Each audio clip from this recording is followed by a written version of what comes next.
Meus amados irmãos, a paz do Senhor Jesus Cristo, sejam bem-vindos a mais uma edição do Diálogos Teológicos. Hoje, conforme prometemos semana passada, iremos assistir à segunda parte da conversa, dos diálogos com o pastor Alex Esteves a respeito da esquerda teológica. Os irmãos vão acompanhar essa nossa conversa, perguntas que foram feitas pelo irmão Bruno, o irmão Mike, o irmão Alexandre, também por mim, e desfrute então dessa segunda parte na conversa, parte final desta conversa com o pastor Alex sobre a esquerda teológica. Deus abençoe.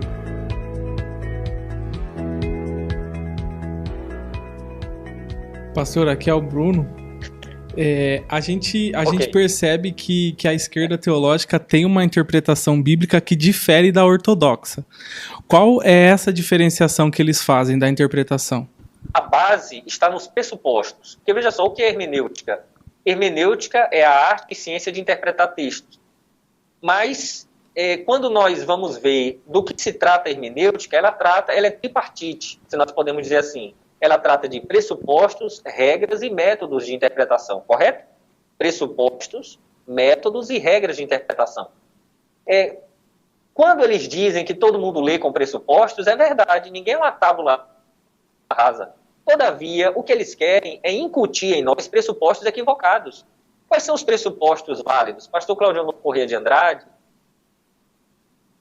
pai do nosso pastor Gunnar Berg, faz sempre questão de destacar os pressupostos válidos. A Bíblia é a palavra de Deus divinamente inspirada,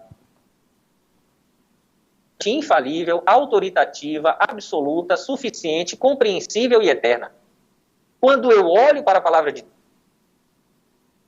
eu preciso estar unido desses pressupostos para que essas premissas determinem e possibilitem uma interpretação correta, pelas regras e métodos de interpretação adequada. Regras que nós conhecemos, analisando o contexto, analisando não só o contexto histórico, mas o contexto das palavras e da palavra de Deus de modo geral, analisando as palavras na sua literalidade, nas suas figuras de linguagem e assim por diante. E o método histórico-gramatical que o próprio Paulo utilizou, que o Novo Testamento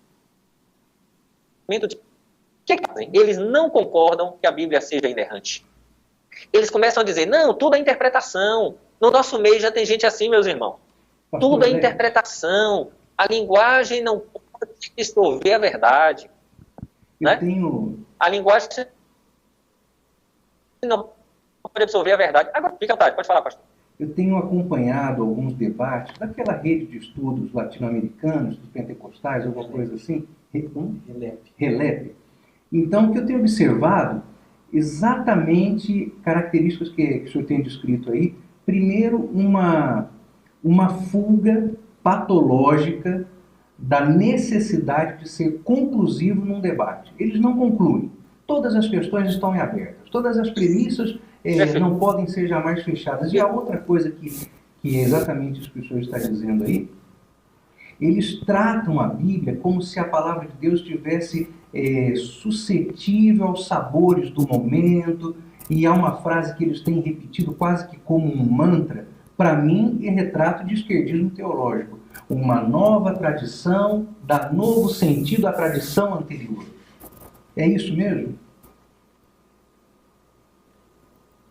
Exatamente. Eles vivem um dilema. Eles querem apresentar uma teologia. Vamos para o campo pentecostal, porque vai ilustrar bem o que eu estou dizendo. Eles tentam apresentar uma teologia que seja genuinamente pentecostal. Na verdade, eles querem que pensemos que a sua teologia é genuinamente pentecostal. Mas, ao mesmo tempo, eles precisam criticar o que está. Irmãos, naquele livro, que na verdade não tem como eu deixar, porque é público, e que faz parte do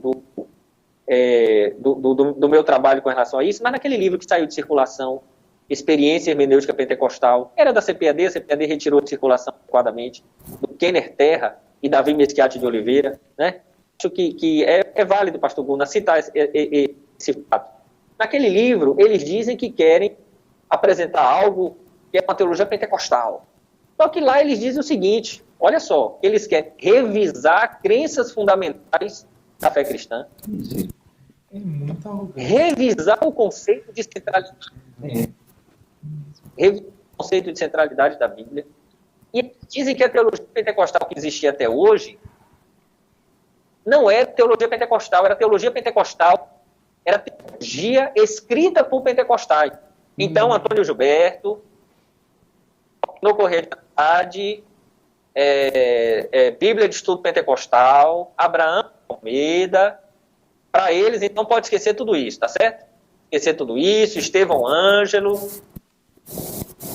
todos esses aí, esses teólogos, Orlando Boyer, vamos esquecer porque era só uma teologia de pentecostais, porque eles vão trazer, esses mistas aí, vão trazer essa teologia esotérica deles, né?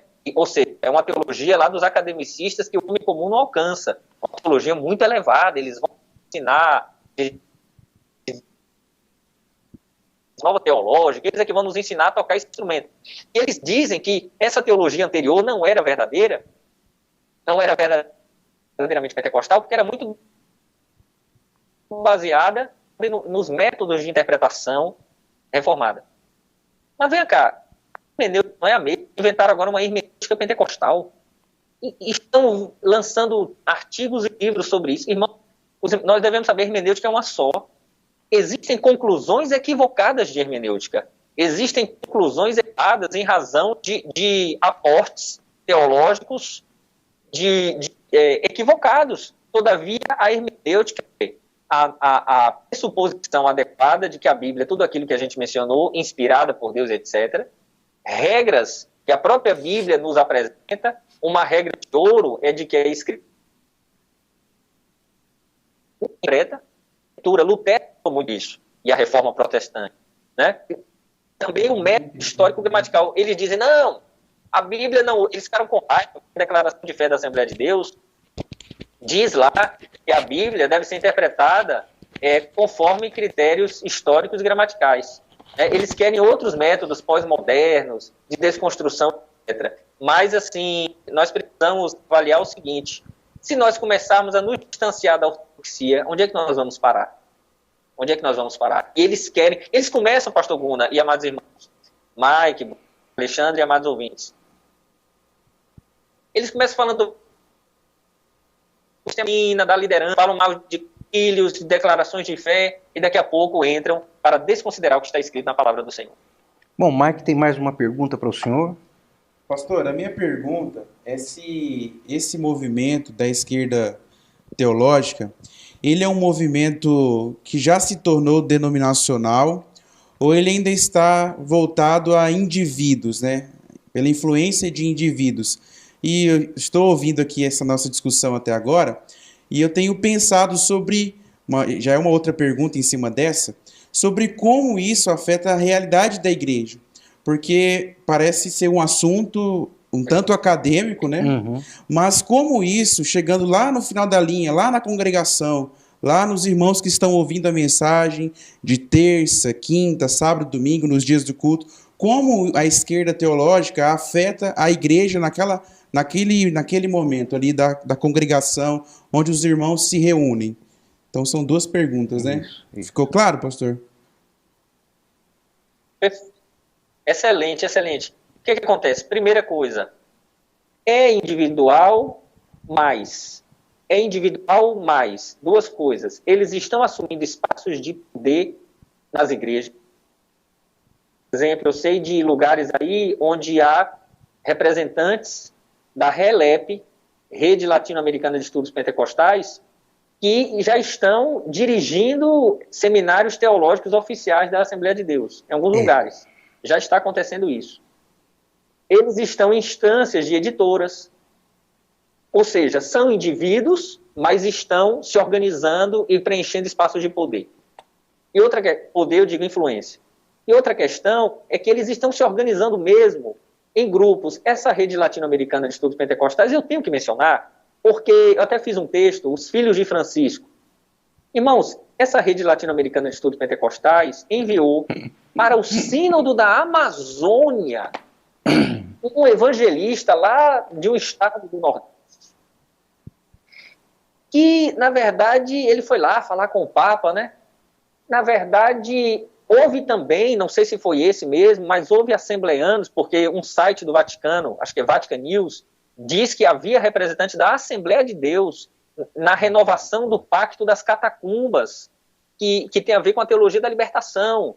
A RELEP assinou, nem todos os membros da RELEP assinaram, mas cerca de 32 assinaram um documento de apoio ao Sínodo da Amazônia. O site da RELEP depois saiu do ar, tá certo? Saiu do ar. Não sei se eles acharam ruim que a gente gostava de pesquisar por lá, eu mesmo gostava. Mas, assim, eu tenho uns textos deles que eu salvei no meu... Mas, assim, o que acontece, né? Céus e terra passarão, mas o print permanecerá, né? Desculpa aí essa paródia, essa paráfrase. Mas o que acontece é o seguinte, eles estão se organizando para tornar normal o discurso deles. Aí o irmão fala assim, como é que isso vai chegar lá na ponta? Vamos fazer um paralelo. Lembra de Simone de Beauvoir? Simone de Beauvoir, esposa de Jean-Paul Sartre, era uma existencialista, esquerdista e tal, francesa. Ela escreveu um livro há muitas décadas chamado O Segundo Sexo. A mulher não nasce mulher. Ninguém nasce mulher, torna-se mulher. Tudo bem, uma besteira total. Aquela ideologia queer, né, de que existem vários gêneros, você pode se transformar. Uma besteira total, ridículo. Agora, há pouco tempo, o STF incorporou essa teoria queer e essa ideologia da Simone de Beauvoir em acórdão. O ministro Celso de Mello, citando Simone de Beauvoir, disse, ninguém nasce mulher, torna-se. Ou seja, chegou numa decisão judicial da Suprema Corte Brasileira uma teoria ridícula. E não por acaso. E chega nos púlpitos também. Como é que chega nos púlpitos? Como? Não por acaso Celso de Mello é queridinho das esquerdas, né? Queridinho das esquerdas. Ele é progressista. Agora, isso chega lá na ponta como? Vamos lembrar de Frida Wingren?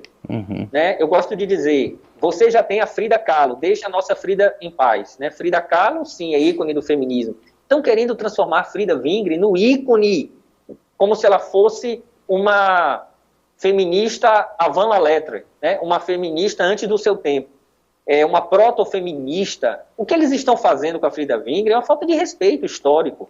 Eles querem reformular a história. Olha o que eles fizeram. Não, porque Frida Wingren... Tem lá uma pesquisadora chamada Valéria Cristina Vilhena.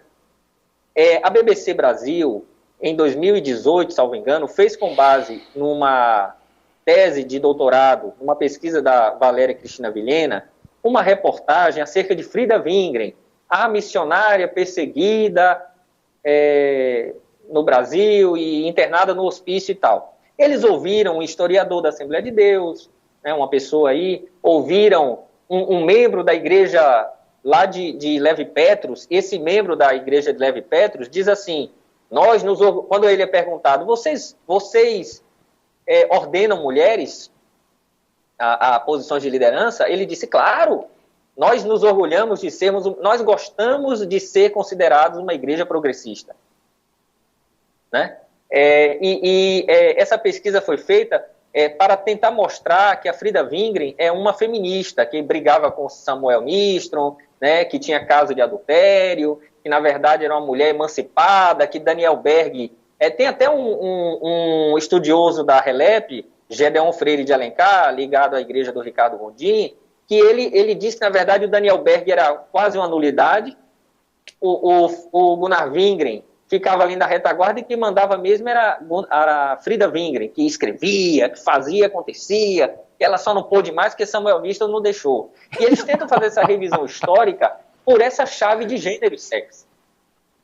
Essa chave de gênero e sexo. Então, o que o Gideon... Eu li a dissertação de mestrado dele toda, muito mal escrita, por sinal, estava disponível ali na internet, não sei se aquela foi a parte final, mas... É muito difícil, às vezes, de ler, que é uma coisa meio rocambolesca, mas eu li toda, irmãos, eu passei por essa tortura, eu li tudo.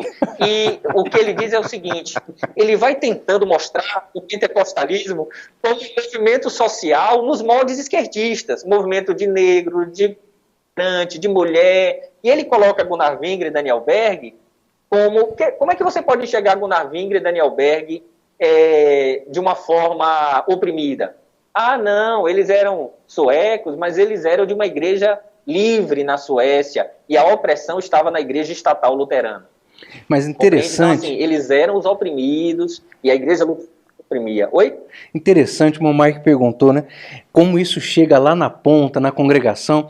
Eu me lembro que há uns 23 anos atrás, eu estava indo na faculdade de História e eu me deparei com uma pesquisadora. Ela era secular, não era cristã, mas era pesquisadora do movimento pentecostal. E ela decidiu que ia fazer uma tese de doutorado sobre as Assembleias de Deus. E tese de doutorado tem títulos enormes, né? Então, o título da tese dela era alguma coisa mais ou menos assim: os meios de expansão da Assembleia de Deus através da sua penetração nas camadas oprimidas e excluídas da sociedade. E aí, eu li aquele negócio, pensei comigo, dei risada na hora, pensei comigo, gente, se essa moda pega, pegou, chegou na ponta já, é o que nós estamos vendo hoje. A partir do momento em que há um debate por meios oficiais para tratar da figura da irmã Frida Wing como uma heroína pentecostal feminista. É dolorido, meus irmãos. Meu nome é Gunnar. Perfeito. Aí vai fazer um negócio desse com Frida? Não pode. Já tem Frida Kahlo. Frida Kahlo já serve para isso, não precisa de Frida Wing. Pois é. Outra coisa, quando nessa época, os assembleanos, muitos irmãos, se sentiram, pelo que eu vi assim, elogiados. Olha que bom, estão falando de nossa história, a BBC está falando de nossa história. Aí começa a vir assim, realmente tem muita opressão no nosso meio, as mulheres não podem ser pastoras. Começa a ecoar no meio do povo esse tipo de discurso. Sim, por que mulher não pode ser pastora? Ela foi uma pastora na prática, ela foi nossa representante lá atrás, compreende? Então começa a vir esse discurso. É um discurso, irmãos, muito insidioso, é um discurso diabólico mesmo. E aqui nós não somos como eles, né, pastor? Nós temos que usar, nós temos que ser claros no que nós dizemos. Eles realmente usam esse discurso de maneira subreptícia e nós precisamos ser objetivos. Só mais uma coisa interessante, é o seguinte, esse Gideon Freire de Alencar escreve, ele escreve, aí o pessoal fala, tem gente que compra livros, poxa, agora historiador, fala, a visão ideológica da nossa história, e ele coloca os pastores pentecostais como os opressores, né? Aquela coisa, quase coronelismo inchado e voto, né? Aquele livro clássico, é quase como se fosse isso, e o povo é o povo oprimido, são os pentecostais oprimidos, né? É o povo do proletariado, que, coitado, são dominados por esses pastores. Eles precisam fazer com que o povo receba essa mensagem. Gente comprando essa ideia. Tinha muito mais coisa para falar sobre isso, mas eu não posso, né, me estender muito em razão da nossa área, mas aguardo o desenvolvimento das perguntas. Então temos ainda tempo para 2 perguntas, de maneira um pouco mais objetiva. Irmão Bruno? Pastor, que a esquerda teológica ela é danosa para a igreja, isso está bem claro. Agora, como que a igreja pode se prevenir disso? Como que a igreja pode se prevenir desses teólogos liberais? A primeira coisa é sabendo que eles existem, que é o que nós estamos tentando fazer aqui. É não negar a sua realidade. Quando eu escrevi alguns artigos sobre isso, houve alguns influenciadores aí, que essa turma gosta, que começaram a dizer, fogo na floresta, isso que ele está dizendo não tem nada a ver. Não, que besteira, meu Deus. Ele é um alarmista. Porém, meus irmãos, muita gente, olha, eu recebo contato de gente de Santa Catarina, de São Paulo, de Minas Gerais, do Ceará, do Brasil todo, pessoas que dizem, pastor, eu estou entendendo, gente de Pernambuco, eles vêm dizendo, pastor, eu estou percebendo isso que o senhor está dizendo, pastor, é verdade. As pessoas começam a detectar o sotaque de esquerda, compreende? Quando você mostra, você dá um nome, não é questão de rotular, é categorizar, não é simplesmente adjetivar. Disseram que eu estava adjetivando, tem uma meninada aí, né, que qualquer coisa que você use contra os calvinistas, eles acham que é bom. Mas peraí, se o diabo se levantar contra os calvinistas, eu vou ficar do lado do diabo? Isso, essa sutileza que eles não conseguiram pesquisar. Porque o diabo às vezes se levanta contra o calvinista, eu vou ficar do lado do diabo então, porque isso é anticalvinista, isso é besteira. né? Assim como nós não devemos aceitar o antipentecostalismo, né, de um Granconato, por exemplo. Eu cito o Granconato porque eu escrevi um artigo sobre ele. Ele é um antipentecostal. Ele é. Né? Ele é um antipentecostal. E eu não tenho compromisso com o antipentecostalismo, como também não tenho com o anticalvinismo. Né? Agora, eu não sou calvinista. Eu sou pentecostal e sou arminiano. E eu tenho, não vou dizer orgulho, né? Não sei se essa seria a palavra, mas eu me alegro de ter nascido de ter essa herança pentecostal, arminiana. Isso me faz muito bem e eu entendo que é aquilo que se aproxima mais da palavra do Senhor. Mas assim, o irmão perguntou sobre o perigo e como nós podemos fazer. Primeiro, detectar a existência dele. Segundo, esses cursos aprovados pelo MEC, eu acho um perigo gravíssimo que a CGADB precisaria observar. Porque por meio desses cursos aprovados pelo MEC, que vem esses padres da aula, palestra, eles podem até não serem professores contratados, mas vêm dar uma aula de vez em quando, eles trazem ali um ecumenista, eles trazem um progressista. Aí vão dizer assim, peraí, pastor, o senhor não quer a pluralidade? Não, é claro. Eu tenho livros em casa, até do Edir Macedo, ou seja, para efeito de pesquisa. Quando eu falei de Macedo, que é o ápice da heresia, por favor, né? Quer dizer, eu tenho livro de Mormon em casa, para efeito de pesquisa. Porque Tito e Edir Macedo tá no mesmo nível, né? Mas assim, eu tenho livros em casa, eu tenho coisas, eu tenho material de pesquisa. Eu não posso ter? É claro que eu posso ter material de pesquisa. Mas assim, o que acontece é o seguinte, eu vou trazê-los para o meu coração? Se eu sou uma faculdade, uma instituição confessional, eu não posso me basear numa bibliografia progressista. Vamos observar nos livros desses autores que dizem que só querem um diálogo interreligioso, eles só citam autores católicos. E quando eles citam autores protestantes, é para criticá-los. Na bibliografia deles, o marco teórico é anticristão. E nos nossos seminários, meus irmãos, nós precisamos mostrar que eles existem, mas nós precisamos de bibliografia conservadora. Isso está matando igrejas batistas. Outro dia eu entrei num seminário aqui em Salvador, batista, ligado à Convenção Batista Brasileira. Eu tentei fazer umas aulas, não consegui, não fiquei nem uma semana. O absurdo que eu ouvi lá dentro, teve uma hora que o professor falou, e quem disse que a Bíblia é a palavra de Deus? Por acaso ele é petista? Alguém me disse. Meu irmão, fora, sem olhar para trás. Eu quero fazer o quê lá? Vou perder meu tempo. Então, isso não... Irmãos, se isso continuar, né, e criaram aí uma rede de educação assembleana, é bom. Quem é que está organizando? Eu sei que tem gente que está organizando. Deixa eu falar logo um negócio aqui. Será que eu falo? Será que eu não falo? Deixa para lá. Mas assim, tem algumas coisas, algumas iniciativas muito interessantes no nosso meio, muito interessantes, mas o pessoal não está percebendo que quem está por trás, quem está comandando, quem está coordenando, só porque tem doutorado, só porque tem mestrado, hoje em dia está essa besteira. É claro que é bom estudar, eu gosto muito de estudar. E quem disser que eu não gosto de estudar é porque não me conhece. Né? A coisa que eu mais compro é livro. A coisa que eu mais faço é ler. Todavia, esse academicismo, tem gente que se apresenta aí, não, porque eu sou doutor, eu sou mestre, eu sou doutorando, eu sou mestrando, se mostrando com isso, esse alquimismo, esse esoterismo, esse conhecimento que só eles alcançam, que o povo não alcança. E com isso, uma maneira de se de preencher isso, né? E eles vão se organizando. No regime militar, quem é que tomava conta da educação? Os comunistas, né? O livro que eu tinha na década de 80 de OSPB, Ordem Social e Política Brasileira, era do Frei Beto. Educação Moral e Cívica, Frei Beto, amigo do Lula, tá certo? Então, o regime militar disse assim, eu não sou militarista nem a favor de ditadura, mas repare bem, eles não se diziam anticomunistas, mas deixa eles cuidarem da educação, deixa eles cuidarem da cultura, olha aí as consequências hoje. Tá certo? Então, eu acho que a gente precisa identificar a existência deles, acabar com esses cursos aprovados pelo MEC quando se tratar de cursos da Assembleia de Deus. Isso não pode existir, eu sou terminantemente contra. Né? Você não pode falar de apologética não, nem de seitas e heresias, é religiões comparadas. Religiões comparadas?